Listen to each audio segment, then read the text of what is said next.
Long ago, in a small village in the heart of Africa, there lived a young boy named Ikenga. He loved music more than anything, and he dreamed of becoming a master drummer like his grandfather, Oba. Oba was the wise elder of the village, and he had a special gift. He could play the drums, a mystical instrument that could send messages across great distances.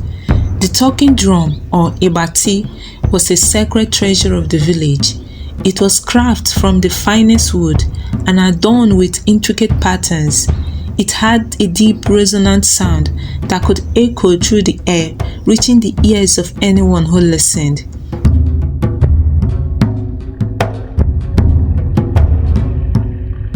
Ebati was said to hold the power of the ancestors, and only Oba could play it with skill and respect.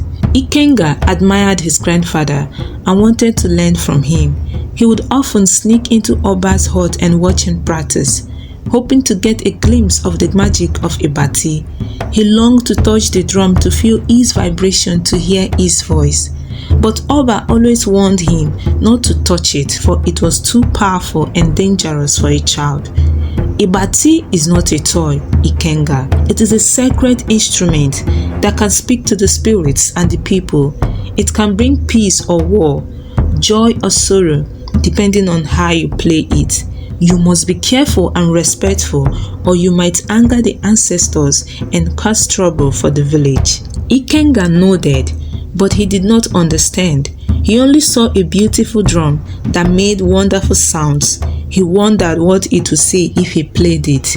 He wondered what messages he could send to his friends and family. He wondered what secret it could reveal. One day, the village was facing a dilemma.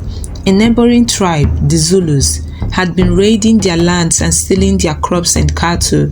They posed a serious threat, and the villagers were afraid. Oba decided to use Ebati, the talking drum, to communicate with the Zulu chief, hoping to negotiate a peaceful solution. He gathered the villagers around the drum and played a rhythmic sequence, calling out to the Zulus. To the surprise of all, Ebati responded with a loud tone, echoing through the air. The villagers gasped, for they had never heard Ebati speak before.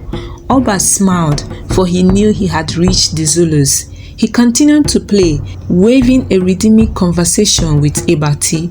The talking drum conveyed messages of peace, diplomacy, and unity, creating a dialogue that reached the ears of the Zulu chief. The Zulu chief was amazed by the magical drum's ability to speak. He had never heard anything like it before. He was curious and intrigued, and he decided to listen to what Oba had to say.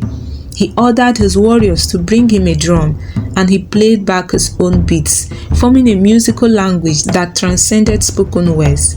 Through the artful exchange of rhythms, the two leaders found common ground, resolving their differences and forging a lasting peace. The villagers cheered, for they had witnessed a miracle. Ebati, the talking drum, had saved them from war and brought them harmony. The drum became a symbol of understanding and cooperation, its melodic language reminding the villagers that communication could overcome even the most challenging conflicts. And so, in the African village, the enchanting tale of the talking drum resonated through generations, celebrating the power of rhythm to unite hearts and build bridges between communities. Ikenga was among the villagers who witnessed the miracle of Ebati.